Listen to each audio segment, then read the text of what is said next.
It was November of 2006. I was a 16-year-old kid living in the town of Altoona, Iowa. I went to bed early one night because I had to work the early shift at McDonald's. As I slept, I had a dream that I was running through downtown Des Moines, but I wasn't on a jog. I was running from something. As I ran around the corner of a building, I came face to face with my pursuer. A tall man wearing a trench coat and a top hat stood in front of me.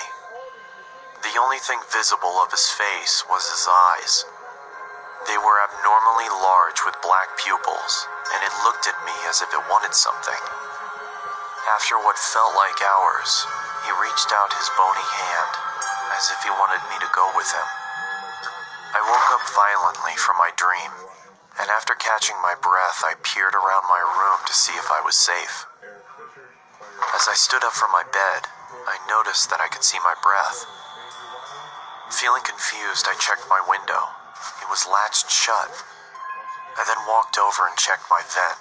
I could still feel warm air coming from it. As I sat back down on my bed, I tried to figure out what exactly was going on. That's when the figure from my dream appeared at the foot of my bed. I scrambled back to my headboard. "What do you want?" I asked, trying to hide the shakiness in my voice. With the same bony finger, it pointed at me. Growing up in a religious home, I believed what I was looking at was a demon. I told the creature to leave.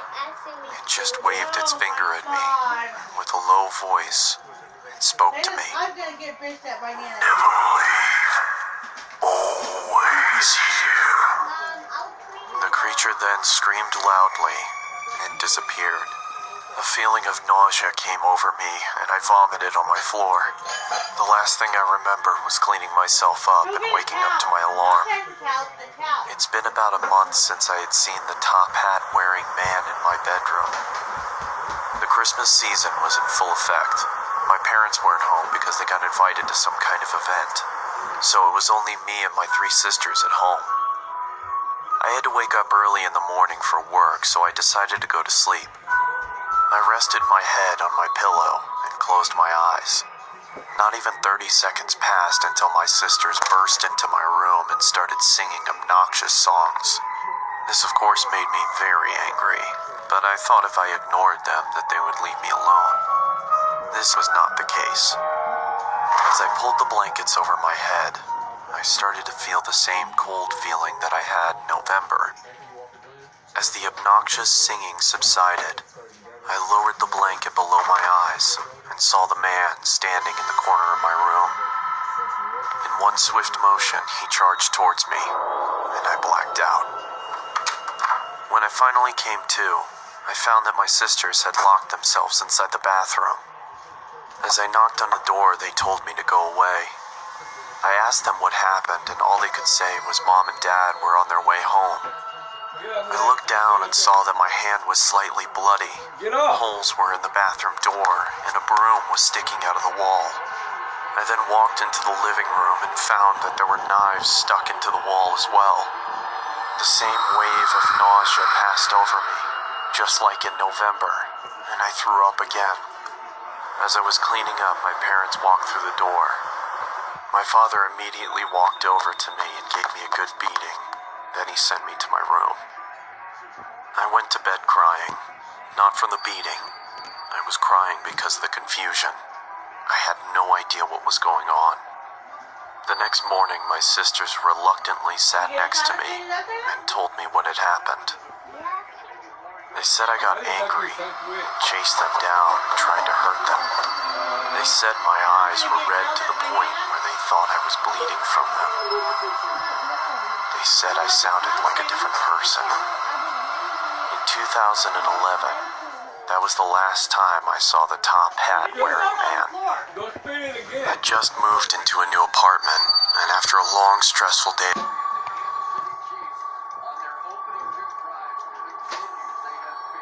This happened about 5 years ago when I was 21. Me and my friend Seth got into this app, which showed you ghosts. We'd go out ghost hunting, but nothing much would happen. Sometimes a dot would appear on one of our phones and it would say random words. We would ask, "How did you die?" Stuff like that. And sometimes the answers lined up, but it was mostly random. One night, around 2 a.m., Seth suggested going to the cemetery to see if the app picked anything up. I was hesitant, but I nervously agreed. We started making our way through the neighborhood towards the cemetery. It was weird as the streets are normally lined with cars, but they were empty on this night. We walked down the middle of the road with the app running, but it wasn't picking anything up. We finally made it to the cemetery, which was a small, family-owned one where they only buried their own. Seth went up to the gate and started shouting, hoping to get a response on the app, but nothing happened. I was standing in the road, feeling unsettled, when Seth starts yelling, "Is that all you've got?" I told him to stop disrespecting the dead and we should leave. He tried being funny, saying, "Oh, I'll make them show up." He jumped the gate and started stomping on the graves while screaming, "Come on, show us something." All of a sudden, our phones said something at the same time. I looked down at my phone and it was there. We both just stood there, looking at each other when 10 or so red dots appeared on the radar, and it said it again. When I looked back up from my phone, Seth was next to me. I said, "We have got to go." As soon as I said that, we could hear the street lights turning off one by one from the top of the street, getting closer to us. We took off running as fast as we could. We got about halfway into the neighborhood before running out of breath and having to stop. I felt like I was going to throw up from being scared and winded. Then I heard my phone say something. It was muffled, but I knew what it said. Being too scared to look at my phone, I looked at Seth, who looked terrified. He nodded at me to get my phone out, so I slowly pulled it out, and it said my name across the top. I turned my phone off and said, "Screw this, I'm done." We made our way back to my house and had a cigarette to calm down. We were talking about what just happened, almost not believing it, when I heard my phone again. This time, it was my sister's name. We just stood there, frozen, not saying a word, when it went off again and said my brother's name. I took my phone out, turned it on, and deleted the app. I asked Seth to stay the night, but he refused. I can't blame him. When I finally got to sleep that night, I dreamt a muffled voice repeating a word over and over. I started to wake up and the words became clearer. My phone was off, with the battery out. But when I turned it over, it was lit up with the app running. It had a red dot about 6 feet from me, still repeating.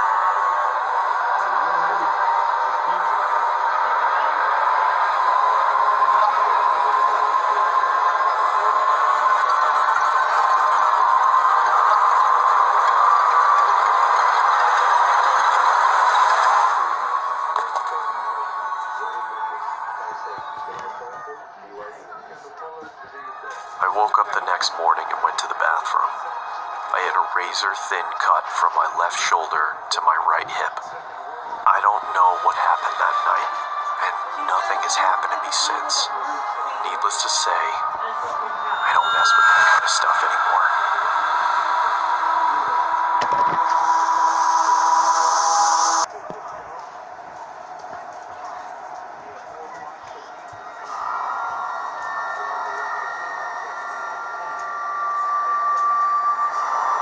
So this happened a few months ago. I'm 26. I was at JFK Airport in New York with 5 friends. All of us were about to fly down to Florida to spend the week in a beach house. We had a few more minutes to kill in the airport before we would board our flight, and I really had to go to the bathroom all of a sudden. I was baffled to see a line out the door for the bathroom. I noticed a janitor walking by, so I asked her if there was another bathroom nearby that wouldn't be so crowded. She laughed and told me she shouldn't really be telling people, but there was another bathroom past the door she was pointing at, down a narrow flight of stairs and to the left.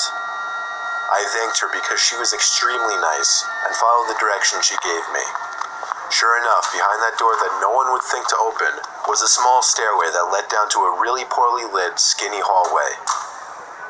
It was so narrow that if 2 people were to pass by each other, one person would have to stand against the wall to make room.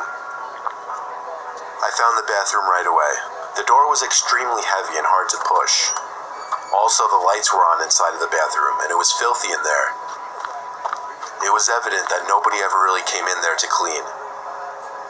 Now, this is a little embarrassing to mention, but when I go to the bathroom in public places, I always try to make sure nobody else is around to possibly hear me going.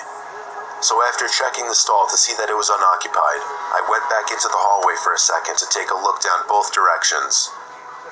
To the left, there was somebody standing at the end of the hall, in a dark, unlit section of the hallway. It was a disturbing sight to say the least. All I could do was awkwardly pull my head back into the bathroom and try to pretend we didn't see each other.